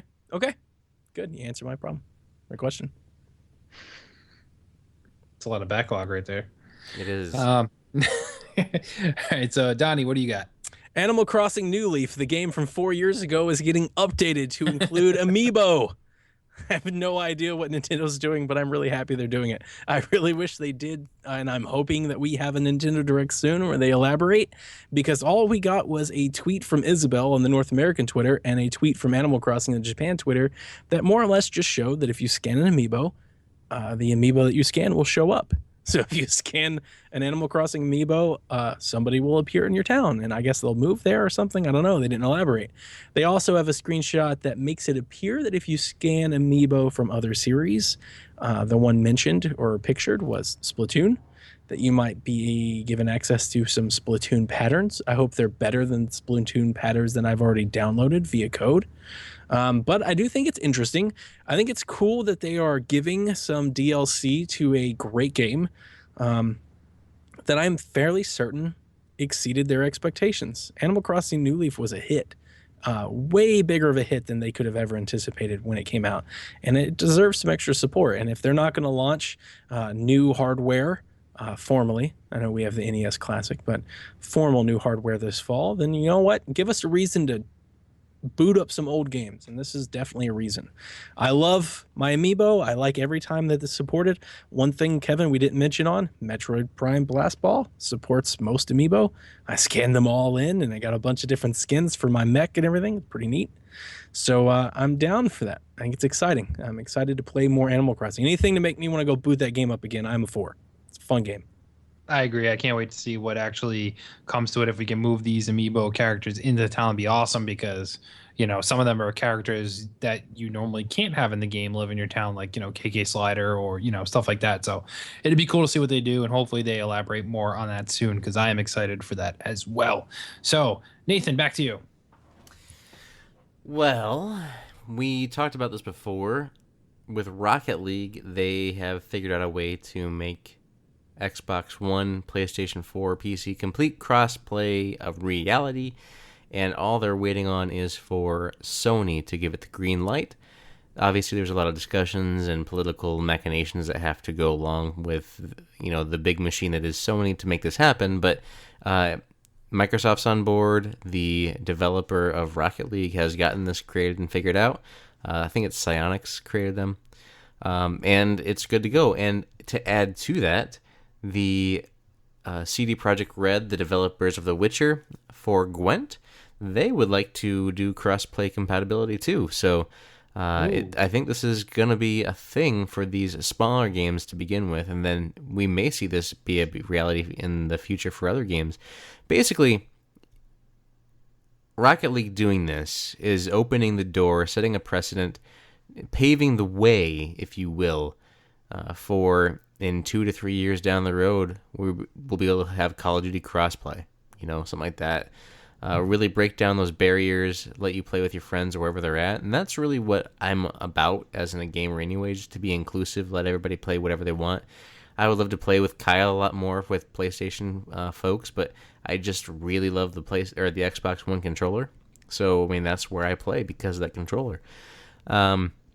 But yeah, I mean, this is great news to have this. All it needs to be done is for Sony to sign off on this, and it's done. It's a reality. Within a matter of hours, they'll be able to have cross-play turned on so that they can play between Xbox One, PS4, and PC.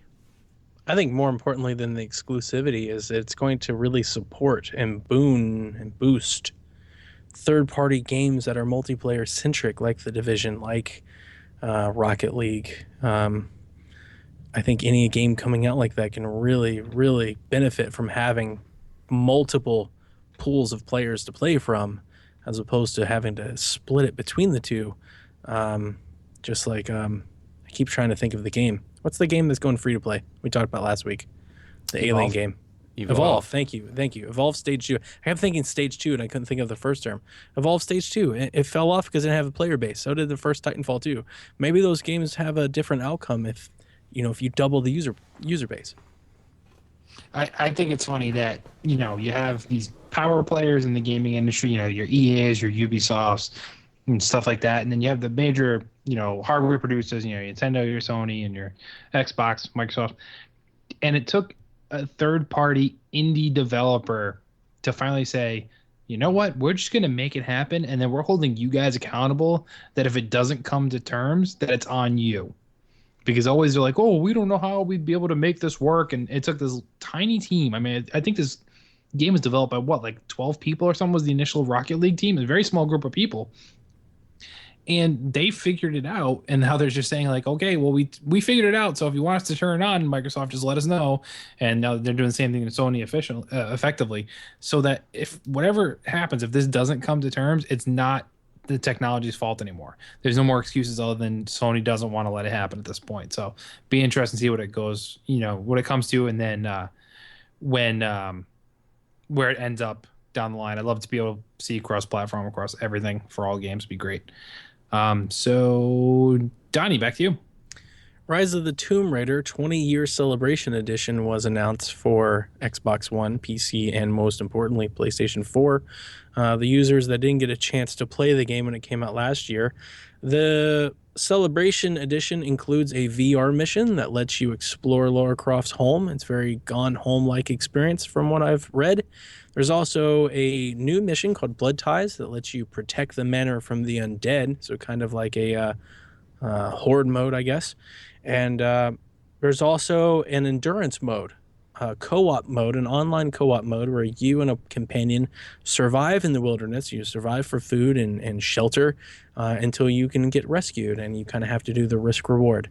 Most importantly, or notably from the announcement, I believe, was Neil Druckmann's comparison to Tomb Raider's box art versus Uncharted's box art, which looks exactly the same. So if you saw the Rise of the Tomb Raider 20-year celebration box art on PS4, you compared it to the Uncharted Nathan Drake collection box art, they look identical, as if the same artist ripped off his own thing.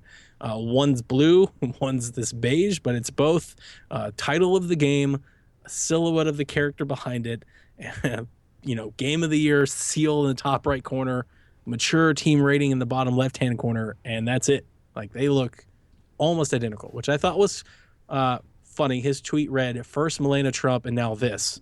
And then he put, quote, or parentheses, still excited to play Rise on my PS4. So friendly competition to be had on Twitter, but definitely, I don't know if anybody ripped off who. I saw a tweet from the first on Rise of the Tomb Raider, I guess, that came out before Uncharted, but definitely, it looks like they're borrowing from each other. It doesn't. Keep in mind, Uncharted would not exist without Tomb Raider. Yeah. Sure, but I'm sure if we ripped off IGN's style and design on our website, they'd have something to say about it. Well, yeah, but that's different. I mean, this Uncharted, obviously, I don't know if there was any sort of, oh, hey, we should mimic this, but I mean, Uncharted was a product of people wanting to have like an Indiana Jones type story with the Tomb Raider kind of aesthetic, right? So it was kind of because of that we got Uncharted, and so now it's kind of a circle being completed, and they're both kind of mirrors of each other at this point, really. And I mean, much like how Uncharted's become, the inspiration, or if you want to say clone of Tomb Raider, but done on a whole totally different and better level. If we were to copy, IGN, it would be the same thing. We would do it totally better. And, hey. Wink, wink. So Nathan, back to you. So it wouldn't be a Nathan Newsweek without some sort of Star Wars news. So last week they had Star Wars Celebration in Europe, and they had a panel that had it was the E3 panel that I wanted from EA. There was 30 minutes or more. It was maybe close to 40 minutes of just EA Star Wars discussion, talk about what's coming down the pipeline. Amy Hennig was there on the stage talking about her game. That's what I wanted. So we learned a little bit more about Amy Hennig's game, and it's not going to come out until 2018. She said that next year at E3 or wherever, they're going to be able to actually start to show you some stuff about the game next year, so that'll be great. From the concept arts that they showed of their game, it looks to be, it looks interesting. Like, it looks like it's you and a companion at least, and it kind of has a little bit of aspects of like running around and maybe doing climbing. So it looks kind of like a bit of an Uncharted type game. With it almost looks like the Last of Us in a way. You and another character. I mean, you can't tell much from the concept art, and I only say Last of Us because it's you and another character. So I don't know if that's like an NPC or a co-op person that you're playing with. I would assume it'd be like an NPC type character. But, recently just replaying the first Uncharted game, there's a lot of you and another character. So it's kind of a hallmark of her games that she's made so far, right? Whether it be Drake and Elena, Drake and Sully, or whoever. I mentioned this in our E3 reactions, especially on our Sony show. Kevin can back me up on this. It feels like everybody's ripping off that formula. Yeah. I mean, Sony's entire lineup was like, you get to play as this person who tags along with this other person and climbs things and solves puzzles and fights things. And it's just like, I don't know. I mean, everything kind of goes this way, right? It's like Mario Kart hits it big and everybody has a kart racer. Street Fighter hits it big and everybody has a fighter. I understand that that's kind of the way the industry works, but it feels like every time this happens, the people that are on the tail end and are kind of mimicking the success story, like it makes that less valuable to me, at least. The more and more I see of it, the more and more I'm like, now I don't want to do this at all. But again, this is definitely reading deeply into the concept art. Sure. So, as well, there were some updates for the mobile game that nobody really cares about. There was also an update listed for the Empire. I'm sorry, not the Empire. What's it called? Star Wars: The Old Republic. They're putting out another expansion to that game. That game's still alive, like 5 years later.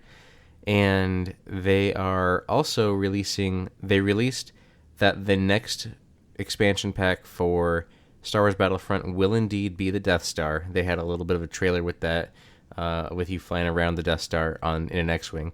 And Chewbacca and Bossk will be the heroes that are added for the third piece of DLC. And for the fourth piece of DLC, it'll be based on Rogue One. And it'll be released in December or around the release time frame of Rogue One. And it will feature the planet Scarif, which is a location from Rogue One. And you'll have the playable character as Jen Erso and director Orson Krennic. Nathan, Jason touched on this last week. We're getting single-player modes as well? That's already out. It's a skirmish mode. You can play a couple modes by yourself without having to go online. So if you go into Battlefront now and make sure you have the latest updates and everything installed, you can check out the skirmish modes. Question. Can I play the skirmish mode with my kids? Can we play together? Yeah, you can do split screen. Okay. Now, we're playing on the... Not both of them. Not three of them. But we're playing on the EA Access. Like, we have a 10-hour pass that we still have yet to use up. What's the chances if I wait till Black Friday, I can get all of this in a cheap bundle? Is that a good chance of that? If not Black Friday, in December when Rogue One comes out, I guarantee it. Okay, I'm going to continue to wait. Thank you, sir. So I saw these releases too for the Star Wars thing, and actually I looked up online. I saw YouTube had an exclusive backstage reaction video featuring the Emperor and his thoughts on that. So give me 1 second. I'm gonna boot this up. You will play more Battlefront, and you will play Rogue One content, and you will die. I mean, it looks fun. And there you have it. So that was great. So then, that wraps up for Nathan's news. So Donnie, what else you got? All right, last two news stories. One is a big one. Coming to you again, adding on to another long list of games you've already played that you can play once more. Dead Rising is coming to PlayStation 4, Xbox One, and PC apparently this fall. Actually might be yet to be determined. I saw a bunch of it. Game. Yeah, it is. It absolutely is. I'm excited it's coming. Note to mention, there's Dead Rising 2, and then there's the Dead Rising 2 side story. What is it called? Off the record? Yep, I played that one. So I played Dead Rising and Dead Rising 2 off the record. Both of which were 360 exclusives, but the one in between actually came to PlayStation 3, but the other two didn't. Off the record was not a 360 exclusive. Is that what you said? I thought so. So Dead Rising 2 was multi-platform. Dead Rising 2 off the record was for sure on PlayStation. I think it was also on Xbox. Then Dead Rising 3 so far has been an Xbox exclusive. And then Dead Rising 4 will be a timed Xbox exclusive. So this feels like a make good on the timed exclusive. I know a lot of folks are upset, and at least in the PlayStation community, that they didn't have any chance to play Dead Rising 3 at all. So it feels like, well, we'll give you some Dead Rising. I like Dead Rising, I do. And I'm glad that they're being remastered, but it does seem like we're getting more remasters than any generation before. So another collection of games are coming. This is a good collection, but they are coming. For those of you PlayStation fans that missed out on the games before, you'll have a chance to revisit them. And again, they're coming to everyone, and that's always a good thing. Playdead co-founder left the company. Dino Patti left the company. He sold his shares to his other co-founder, and he's moving on to pursue independent stuff. Playdead is the developer that made Limbo and most recently Inside, which I reviewed on the site this week.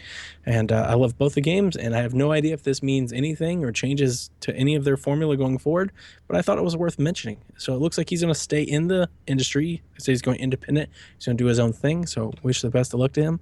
But I always enjoy trying to not only follow these personalities and people and these names, but also trying to keep up with them through the years. It's always funny when, one of these people resurface 5 years after you've forgotten their names, and it's Dino Patti, the once co-founder of Inside and Limbo's new game. I always enjoy that. So he left the company, which I think is weird timing. They've been working on Inside for 6 years, and they released it, and it's a hit, and everybody really enjoys it. I also really enjoy it. It's a great game. And then 2 weeks after it releases, he leaves. Cash that check and run. I did forget to mention, by the way, it wasn't in the same panel, but there will be some VR experiences that are being created for the various VR platforms from the Star Wars group, which we're going to tie in with ILM and everything like that. So look for really cool, engaging, immersive VR experiences from the Star Wars universe coming down the pipe.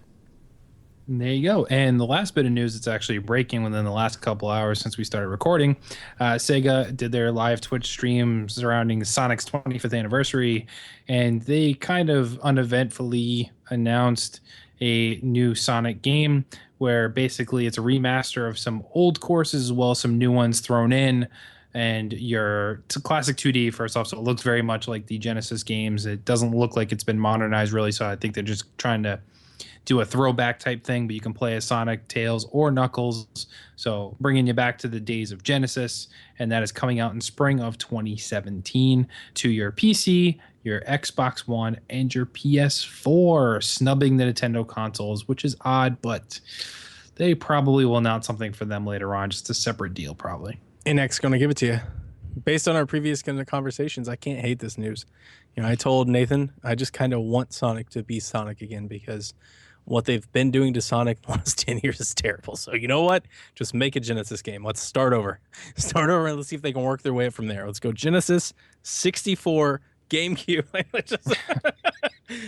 Because the last couple of games are bad. So yeah, it's true. They're just sticking with the classic tried and true method and probably just seeing how that sticks. So, but that'll wrap it up for news this week. So guys, it's that time again, time to say goodbye. So before we do, what plugs you got? Donnie, let's throw it to you first. Rate us on iTunes. My wife finally figured out her iTunes password and was able to read me some of them, and I loved them so much. Thank you all that have left some feedback. Most notably, I love everyone that said that there's something here at PSVG for everyone. That's something we strive for. I love the fanboys. I want all fanboys to be represented here. So if you love your Xbox, I want to make sure you have a voice, Nintendo, PlayStation, all the like. So I really enjoyed that. Come visit us in the forums. Again, Pokemon GO Trainers Corner is going strong. We've posted all kinds of what are you doing this fall, what are you playing right now, what are you playing this summer articles. They're all there, and come visit on the site. I think this week we had about 10 new articles go up, a couple reviews, blogs. I believe Coach Mo put up a Pokemon GO beginner's guide. You can go leave them some comments, and come visit us, come interact with us. Follow us on Twitter @_PSVG. We're constantly asking questions, asking you for topics. You can talk to us right there. And if you come to playsomevideogames.com, we have a new link in the top menu called email. If you click on it, it will drop our email in there, podcast@playsomevideogames.com. Boom. There you have it. Nathan, what do you got? Well, hello, dear listeners. Good job, Nathan. Yay. Dear listener, thank you for listening. It's been, again, another privilege to be able to discuss video games for your listening pleasure with these fine gentlemen here. If you like movies, you can always check out That's Entertaining. You can check out Fluxtapose with our good friend Jason over there. Donnie, you were recently at the Married to the Games episode 200, so check out the Married to the Game podcast. It was 200 episodes, again, a good achievement for those folks. Over at the site, hopefully soon I'll be able to get some articles written up. I've just been really busy lately, but I'm hoping to write up some impressions or what I remember from Uncharted versus what I played, kind of try to articulate that somehow, because like I said earlier, I only really remembered about 10% of that first game, so I'm really interested to see how much I remember of the second. And I know I didn't hardly play any of the third, so I'll be looking for that hopefully soon. I just don't know how to articulate it properly just yet. Hang on, Kevin. I'm gonna steal this from you. I forgot to mention, we did a community spotlight article tonight. Two members of my wife's church. They are 12 and 13 years old. Both of their name is Megan. And their dad lets them listen to our podcast, and they're big fans. And he thought it would be awesome if we threw them a happy birthday wish, which we did on the site today.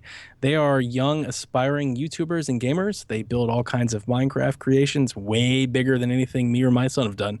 So they've got some talent. And tomorrow on their birthday, so they won't hear this before, they are getting Super Mario Maker for their Wii U. And we built them a little happy birthday course to let them know that we encourage them to keep doing what they're doing. And we always want to support anybody. And more often than not, these young kids get better followers on Twitter than us old dudes do. So I wanted to let them know that it's not as hard as they think it is, and to encourage them to keep doing what they were doing and to follow their passion just like we are. And yeah, threw them a little shout out. So if you guys like that, go and comment on the article on the site. Well, there you go. Happy birthday, ladies. And so they have more YouTube followers than us. So in other news, Q, aka Lobo Weekend, is off the site, and we are now replacing them with the Megans. So you can follow them on YouTube and or Twitch, and they'll be our new broadcasters going forward.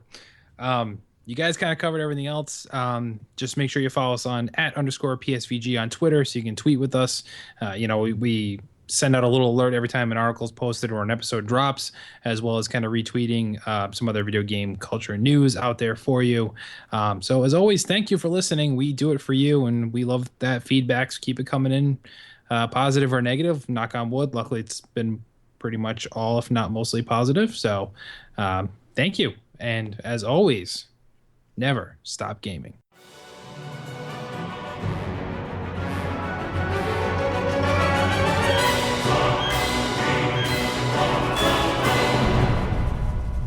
Listening to Play Some Video Games, the official podcast.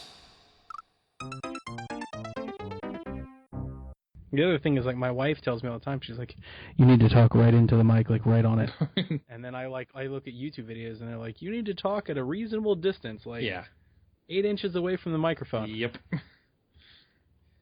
And my wife's like, no, you got to be right on it, like this. Yeah, no. Like it should taste your spit. I think it's what I think it is I think it's a different type of recording. Like, she's a singer. Yeah. So I think you know, she thinks you need to be right here to sing well. And I'm like, well, that's not necessarily how audio goes. No.